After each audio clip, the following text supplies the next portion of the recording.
සියලුම ධර්ම දේශනා ශ්‍රවණය කිරීමට අපගේ නාලිකාව සබ්ස්ක්‍රයිබ් කර එකතු වන්න. ඔබ සැමට තෙරුවන් සරණයි.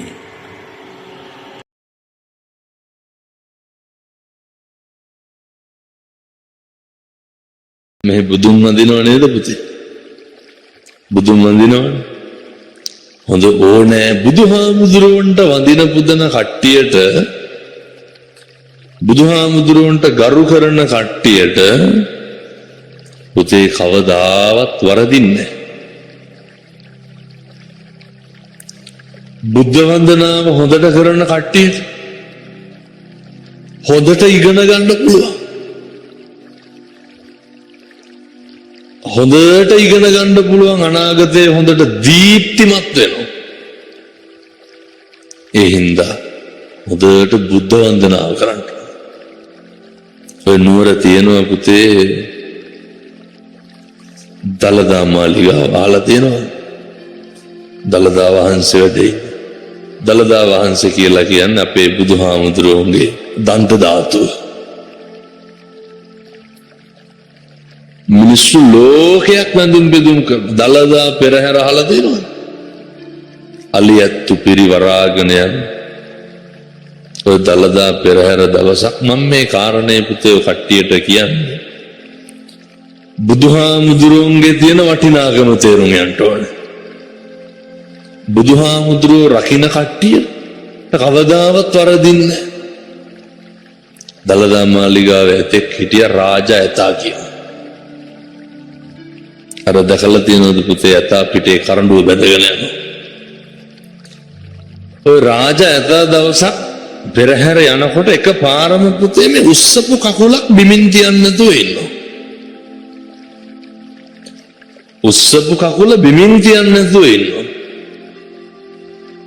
අර ඇත්තු බලාගෙන දැකලා තියෙනවද අර හෙන්ඩුවක් අරගෙන දිග පොල්ලක් වගේ. ඕකෙන් තමයි අර ඇතාට ඇනලා මෙල්ල කරන්නේ. ඇතා කකුල බිමින් තියන්නේ නැති හින්දා අර හෙන්ඩුවෙන් අනිනෝ. ලේනකන් අයිනෝ. එන්නට ඇතා කකුල බිමින් තියනවා? තියන්නේ නැහැ. දළදා වහන්සේගේ ගිහි බාරකාරයා තමයි පුතේ දියවඩන නිලමෙතුමා. මොකක්ද යාට කියන්නේ? දියවඩන නිලමේ. දියවඩන නිලමෙතුමා ඇවිල්ලා බලනවා. බලනකොට දළදා වහන්සේ තියෙන කරඬුව අර ගයක් වාගේ තියෙන ඇතාගේ පිට උඩ. ඕකට මොකද්ද කියන්නේ? රන්සිවිගේ. මොකද්ද කියන්නේ පුතේ? රන්සිවිගේ. ඔය රන්සිවිගේ ඇතාගේ පිටේ තියලා බැඳලානේ තියෙන්නේ. බලනකොට රන්සිවිගේ බැඳලා තිබ්බ ලණුවක් බුරුල් වෙලා. ඇතා උස්සපු කකුල බිමින් තිබ්බනම් මොකද වෙන්නේ? රන්සිවිගේ පල්ලයට කඩාගෙන වැටෙනවා. දැන් මේ තිරිසන් සතා මේ ඇතා කකුල බිමින් තිබ්බේ නැත්තේ. බුදුහාමුදුරුවන්ගේ දන්ත ධාතුන් වහන්සේ වැඩ ඉන්න රන්සිවිගේ කඩාගෙන වැටේ කියලා. හෙන්ඩුවෙන් අනිනකොට මේ ඇතාට තිබ්බේ නැද්ද පුතේ කකුල බිමින් තියන්න? තිබ්බා. ඇයි තිබ්බේ නැත්තේ? බුදුහාමුදුරුවන්ට ගරු කරා. දිවි හිමියෙන් බුදුහාමුදුරුවන්ට ගරු කරා. දැන් අපේ දරුවෝ මොකද කරන්න ඕනේ? බුදුහාමුදුරුවන්ට ගරු කරන්න ඕනේ. හොඳට බුදුන් වඳින්න ඕනේ. දඟලන්න හොඳයිද? දඟලන්න හොඳ නැහැ. සෙල්ලම් කරන්න ඕනේ. බුදුහාමුදුරුවන්ගේ පිහිටෙන්, බුදුහාමුදුරුවන්ගේ ආශිර්වාදයෙන් අපිට පුළුවන් පුතේ මොකක් කරන්නද? අපේ ජීවිතේ ජය ගන්න. නත්ති මේ සරණං අඤ්ඤං බුද්ධෝ මේ සරණං වරං. අපිට බුදුහාමුදුරුවන්ගෙන් තොර සරණක් නැහැ. බුදුහාමුදුරුවොත් එක්ක ඉන්නකොට පුතේ දීර්ඝායුෂත් වැඩි වෙනවා. මොකද්ද පුතේ දීර්ඝායුෂ වැඩි වෙනවා කියන්නේ? බුදුහාමුදුරුවොත් එක්ක ඉන්නකොට. බුදුහාමුදුරුවන්ගේ කාලේ දරුවෝ මතක තියාගන්න ඕන මේක. ඔය හිටියා තාත්තා කෙනෙකුටයි අම්මා කෙනෙකුටයි දරුවෙක් ලැබෙනවා. අර නැකත් බලනවා කියලා අහලා තියෙනවද පුතේ? නැකත් බලන කෙනෙක් උපදෙච්ච වෙලාව බලලා කියනවා මේ අර ඉපදෙච්ච කුමාරයා ඉපදෙච්ච දරුවා දවස් 7න් යකෙක් ඇවිල්ලා මරනවා කියලා. කවුද කියන්නේ? අර නැකත් බලන මිනිස්සයා කියන්නේ. මොකක් කරනවා කියලාද? දවස් 7කින් යකෙක් ඇවිල්ලා මරනවා බිලි ගන්නවා කියලා. තාත්තා අඬා ගිහිල්ලා කියනවා බුදුහාමුදුරුවන්ට, බුදුහාමුදුරුවනේ මේ මගේ දරුවා බේරලා දෙන්න. බුදුහාමුදුරුවෝ මොකද කියන්නේ? බුදුහාමුදුරුවෝ පැහැදිලි කරනවා අර තාත්තට, අද ඉඳන් දවස් 7ක් ගෙදර පිරිත් කියන්න කියලා. 7 වෙනි දවසේ පුතේ බුදුහාමුදුරුවොත් වඩිනවා. අර බුදුහාමුදුරුවෝ වඩින තැන් වලට යක්කුන්ට එන්න පුළුවන්? එන්න බෑ. දැන් බුදුහාමුදුරුවොත් එක්ක ඉන්නකොට අපිට මොකක්ද තියෙන පිහිට?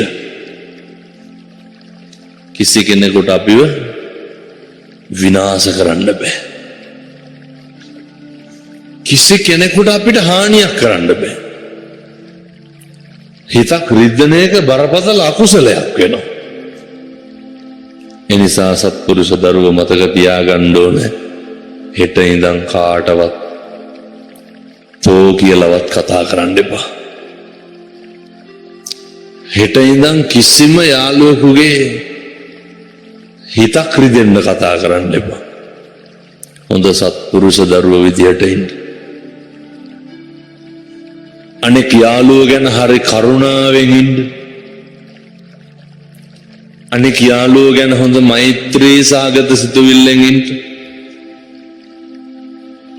කටයුතු කරන හාමුදුරුවරුන්ට, පොඩි හාමුදුරුවරුන්ට, ඒ නන්දලාට, මාමලාට, අම්මලාට, තාත්තලාට හරියට ගරු කරන්න, හරියට ආදරය කරන්න. මෙහෙම පුතේ දැන් මෙතන හාමුදුරුවෝ කියනව නේද ඔයාලට මේ දේ වැරදි, මේ දේ හරි කියලා උගන්වනවනේ. මේ දේ කරන්න එපා කියලා කියනව නේද? එපා කියන දේ කරන්න ගියොත් මොකද වෙන්නේ? අර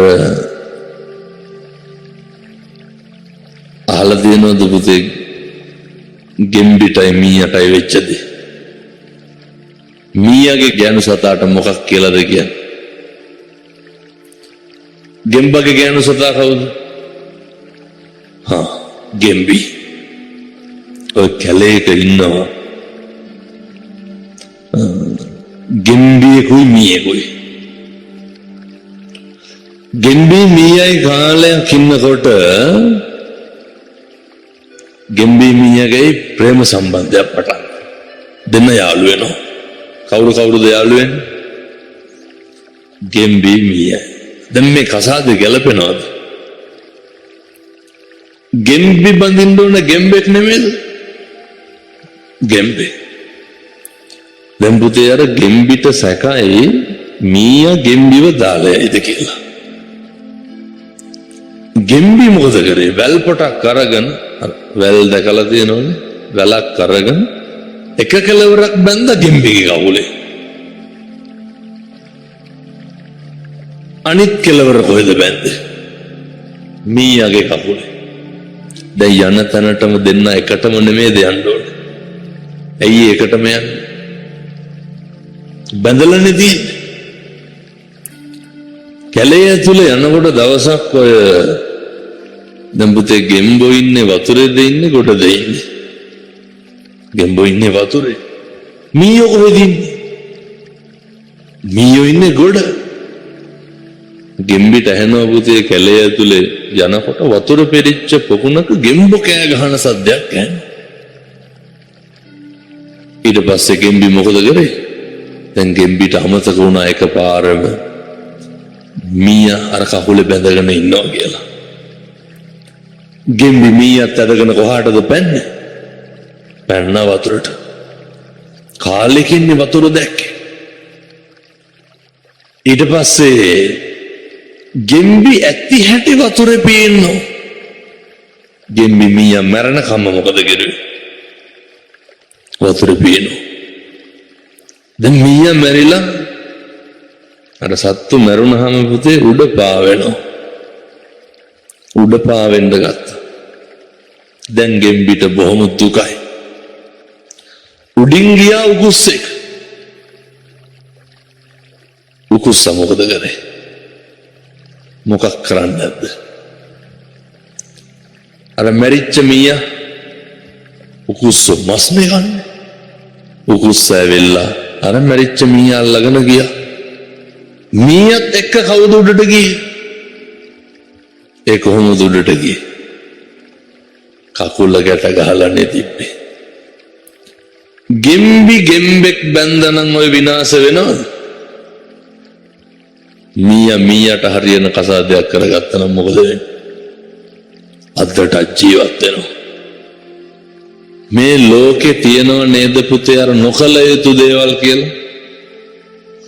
කරන්න එපා කියන දේවල් කරනකොට මොකද්ද වෙන්නේ? හරියනවද වරදිනවද? එහෙනම් මේ දරුවෝ හෙට ඉඳන් මොකද කරන්න ඕනේ? එපා කියන දේවල් නොකර ඉන්න ඕනේ. මේ දරුවෝ හෙට ඉඳන් හාමුදුරුවෝ කියන එක අපි බලාගන්න උදවිය කියන එක අහන්න ඕනේ. බෝසත් ගුණ තියෙන්න ඕනේ. මැස්සෙක් මදුරුවෙක් වතුර එක්කට වැටිලා හිටියොත් මොකද කරන්න ඕනේ? උඩට අරගෙන මුදා හරින්න ඕනේ. කුඹියෙක්වත් මරන්න හොඳයිද? පින්වත් දරුවනේ මතක තියාගන්න. මදුරුවෙක්වත් මරන්න එපා. යාළුවෙකුගේ හිතක් රිද්දන්න හොඳයිද? හිතක් රිද්දන්න එපා. යාළුවන්ට කවටකම් කරන්න හොඳයිද? කවටකම් කරන්න එපා. බෝසත් දරුවෝ විදියට ඉන්න ඕනේ. දැන් පුතේ මෙහෙම දේශනා කරන්න හේතුවක් තියෙනවා. මොකක්ද? මම අර මුලින් මතක් කරපු විදිහට අපිට හොඳට යන්න එන්න ඇවිදින්න කතා බහ කරන්න පුළුවන්. ඔය අපේ රටේ තියෙනවා පුතේ ඔය අබ්බගාත නිවාස කියලා. මම දැන් අවුරුදු 3කට විතර කලින් ඔය එකට ගොඩ වුණා. එක මාම කෙනෙක් හිටිය අවුරුදු 35ක් විතර ඇති. ඒ අවුරුදු 35ටම පුතේ වතුර එකක් අතින් අරන් බීලා තිබ්බේ නැහැ. පැහැදිලිද? ඒ අවුරුදු 35ටම දැන් මේ දරුවන්ට පුළුවන් නේද බත් එක අතින් අනාගෙන කන්න? අර මාවට බත් එක අතින් අනාගෙන කන්න බෑ. මොකද බැරි? අත් දෙකයි කකුල් දෙකයි කට ගාවට වකුටු වෙලා. කොච්චර පව් කරලා ඇද්ද? කොච්චර අකුසල් කරලා ඇද්ද සංසාරේ? සත්තුන්ට ගහලා සත්තුන්ගේ අතපය කඩලා හිරිහැර කරලා අනුන්ට දුක් දීපුවාම මේ සංසාරේ මොකද වෙන්නේ? දුක් විඳින්න වෙනවා. මේ සංසාරේ අතපය නැතුව උපදිනවා. දැන් මේවා දිහා බලලා මේ පින්නත් දරුවෝ මොකද කරන්න ඕනේ? හොඳ භාග්‍යවන්ත ජීවිතයක් ගෙවන්න ඕනේ. කොහොමද ඔය ජීවිතෙන් ඊළඟට මම පැහැදිලි කරන්නේ මේ වැඩක් ගන්නෙ කොහොමද ඔය දරුවෝ අහලා තියෙනවද ජපානයේ කියලා රටක් තියෙනවා අහලා තියෙනවද ඔය රටේ ඉන්නවා එක පුතෙක් මේ ලංකාවේ දැන් අවුරුදු 15කට විතර කලින් ඔය උසස් පෙළ විභාගය ලියන්නේ ඒ පුතාගේ තාත්තා LTT එකේ මැරුවා LTT එක කියන්නේ ලංකාවේ කාලයක් තිබ්බ කොටි ත්‍රස්තවාදය මැරුවා මේ පුතා තනි වුණාට පස්සේ මේ බොහෝම අමාරුවෙන් ඉගෙනගෙන උසස් පෙළ විභාගෙ ලියලා විශ්වවිද්‍යාලයට තේරුණා විශ්වවිද්‍යාලේ ඉන්නකොට පුතේ මෙතන ඉන්න දරුවෝ විශ්වවිද්‍යාලය යන්න කැමති නැද්ද ඉගෙනගෙන ලොකු තැනකට රටේ යන්න අපිට කියලා හොඳ වාහනයක් ගන්න අපිට කියලා හොඳ ගෙයක් දොරක් හදාගන්න කැමති නේ ඒ කැමති නම් අපි මොකද කරන්න ඕන හොඳට මොකද කරන්න ඕන ඉගෙන ගන්න ඕන කොතෙන්ට යනකම් ඉගෙන ගන්න ඕන දැන් ඔය යන පන්තියෙන් පන්තිය අද ගුරුවරයෙක් මොකක් හරි උගන්වපුවාම ඒක හොඳට මතක තියාගන්න ඕන ඒක උවමනාවෙන් කරන්න ඕන මොකද අර දරුවා විශ්වවිද්‍යාලෙ ගිහිල්ලා අන්තිම අවුරුද්ද පුතේ ජපානයේ කියන රටෙන් ඇවිල්ලා ඒ දරුවෝ ඉන්ටර්වයුව කරනවා ජපානයේ රැකියාවට යන පුතාලා අහලා තියෙනවද අයියලා අක්කලා පිටරට රැකියාවලට යන පිටරට රස්සාවකට යන්න කැමති නැද්ද යන්න නම් මොකද කරන්න ඕන හොඳට ඉගෙන ගන්න ඕන ඒ ගියාට පස්සේ පුතේ මාසේ පඩිය ගියේද ලක්ෂ 18යි ඒ තරුණයාට අම්මා හිටියෙත් නැහැ තාත්තා හිටියෙත් නැහැ හොඳට ඉගෙන ගත්තා මේ දරුවෝ හරි වාග්යවන්තයි පින්වන්තයි කියලා පැහැදිලි කරේ අපිට කිසිම අඩුපාඩුවක් නැහැ අපිට මෙතන ඉඳන් මොකද්ද පුතේ කරන්න තියෙන එකම වැඩේ ඉගෙන ගන්න එක විතරයි දැන් මේ දරුවන්ට සල්ලි හොයන්න තියෙනවද රස්සා කරන්න තියෙනවද අපිට තියෙන්නේ කෑම ටික කාලා පාඩම් කරලා ඉගෙනගෙන නිදා ගන්න නැද්ද එතකොට අපි වාසනාවන්ත නැද්ද අපි භාග්‍යවන්ත නැද්ද මේ වාසනාවෙන් භාග්‍යවන්තකමෙන් හොඳට වැඩක් ගන්න ඕන